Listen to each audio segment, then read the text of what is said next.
Hi, my name is Isha and today I'll be going over my lab on constant velocity motion. The physical principles behind this experiment were Newton's first and second laws. Newton's first law of inertia states that an object at rest remains at rest and an object in motion remains in motion unless acted upon by an unbalanced force. The object will then travel at a constant velocity unless an unbalanced force acts on it. This means that the net force will be equal to zero, as depicted mathematically by Newton's second law. When the net force is equal to zero, the final velocity equals the initial velocity, and this will be constant throughout the time interval. This experiment is significant because I was able to observe and compute constant velocity motion to demonstrate Newton's first and second law. By comparing my observed and expected data, I could see how even minuscule forces in the experiment cause deviations from the computed constant velocity model. Here's my observed motion using tracker. As you can see, the ball travels in the negative x direction. This coordinate system was chosen so that the origin was at the volleyball's center of mass. This allowed the translational motion to be represented by a single point. This point was then plotted as a position-time graph. If the coordinate axis was different, such as if the x-axis was flipped, then the magnitude of the velocity, which is the speed, would remain the same since it's a scalar quantity. However, the sign of the velocity, a vector quantity, would be positive rather than negative as the direction of motion flipped.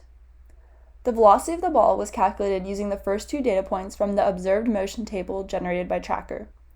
I used the equation delta r over delta t to calculate this initial velocity, which is theoretically consistent throughout the time interval. My computational model was created by changing the parameters of the starter code. I inserted the mass of the volleyball, inserted the initial position and calculated velocity from the tracker motion, and made the time interval equivalent to the time interval between the frames of motion and tracker. I also assumed that there was a zero net force. The velocity, position, and time were updated using Newton's second law. From t equals 0 to t equals 0.05, the model was aligned. However, the observed data differed significantly from the computational data for the rest of the time interval. This is potentially due to the fact that the computational model assumed that there was no friction in the system and that the motion was only in the x direction. The tracker data showed that there was a slight movement in the y direction throughout the interval, resulting in a velocity with an x and y component. However, I was able to approve data engravement with an alternative computational model. The first computational model overestimated the position due to the initial velocity being larger than the average velocity. By using a second computational model, I calculated the average velocity using the first and last data point, rather than a velocity using the first and second data point. By calculating the velocity as a total average over the entire experiment, I was able to generate a more accurate computer model. Calculating the velocity over the entire experiment helped account for variations in the volleyball's velocity due to friction. The model neglected to consider friction, however, friction was slowing the volleyball down throughout the time interval. That is why the initial velocity was much larger than the velocity that was averaged over the entire interval. The ball slowed down due to friction, and thus the average velocity is smaller than the initial velocity, even though theoretically the initial velocity is supposed to equal the final velocity, as the F net was supposed to be zero. However, there was friction in the system, resulting in an average velocity over the entire interval being more accurate than the initial velocity as a constant velocity. And here you can see the slopes of each line and how they compare. It is important to talk about some other confounding details that resulted in poor data agreement between the experimental data and computational model 1. The volleyball may not have been perfectly inflated, resulting in imperfect rotation about its center. Additionally, the more deflated sides of the volleyball have a greater surface area and thus have a greater frictional force.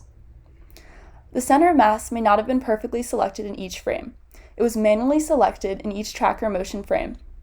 Thus, this allows for human error and potentially tracker error. I also want to develop a computational model that accounts for friction.